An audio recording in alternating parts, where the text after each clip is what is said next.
Hello, Jessica. Nice to meet you. So, what is your story about? Is going to be about Viola and Orsino's love and how that develops throughout their lives. When I read or see love, I want to know all the small details. How come Orsino falls in love with Cesario's, Viola? Or how does their relationship pursue after they get married? I believe that it is in the tiny details that makes the big difference. Why should I finance this story? I believe that this movie is going to educate and entertain an entire family like no other movie. I will have a lot of dilemmas in the movie and different ways to solve them. And I think that's really important for teenagers, kids, adults to know how to handle problems that's being thrown at you. Okay, so where would you set it? Why and when? It's going to be set in the French countryside because I think that that is the perfect place for romance to grow. The movie is, however, not going to be set in the 1600s like the play that Shakespeare wrote, but instead it's going to be set in the early 2000s because I think that that is more appealing to a broader audience. Okay, Jessica, so who is your target audience? Well, I want to make this movie somewhat of a family movie, a movie where the entire family can sit down and watch it but still enjoy it just as much whether you are young or old, female or male. Okay, so what is it about the main characters that we can identify with? Personally, Viola is someone I can identify with.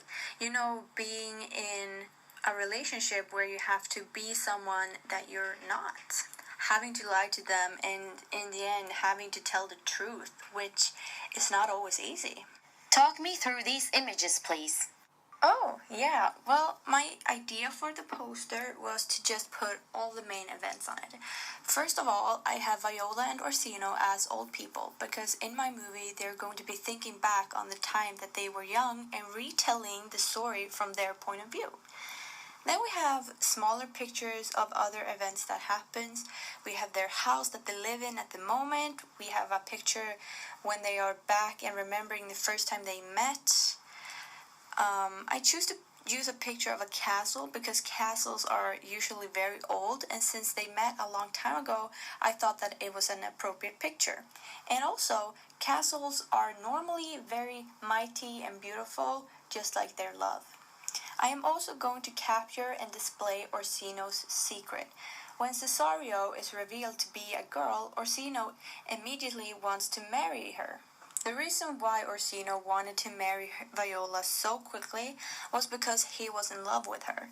Personally, I do not believe in love at first sight, so that means that Orsino fell in love with Viola before it was revealed to him that he was indeed a girl. This is something that has tormented Orsino his entire life. Having another sexuality than what is considered as normal has been very difficult for Orsino.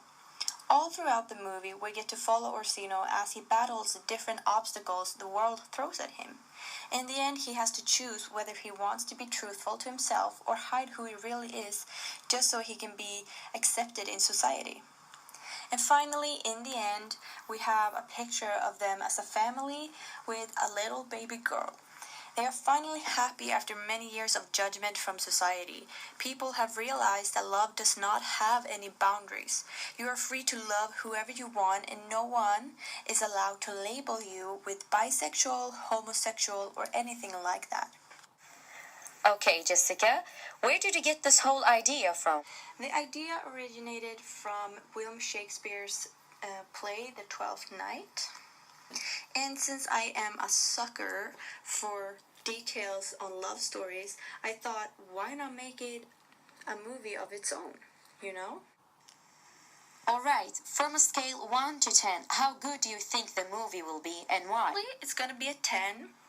And because I believe that we need to make it easier for children and teenagers to express their feelings. And in today's society, we only talk about love that is normal. A man loving a woman, having a family, but we never talk about the real meaning behind love. and that is that love is not limited. You fall in love with someone's personality and not their gender. And I think that that is very important to showcase, especially in this society that we live in today. All right, Jessica, thank you so much. I will definitely take a deeper look on your idea. Nice to meet you. Oh, yeah, nice to meet you too, and I hope you really enjoyed the idea. Bye!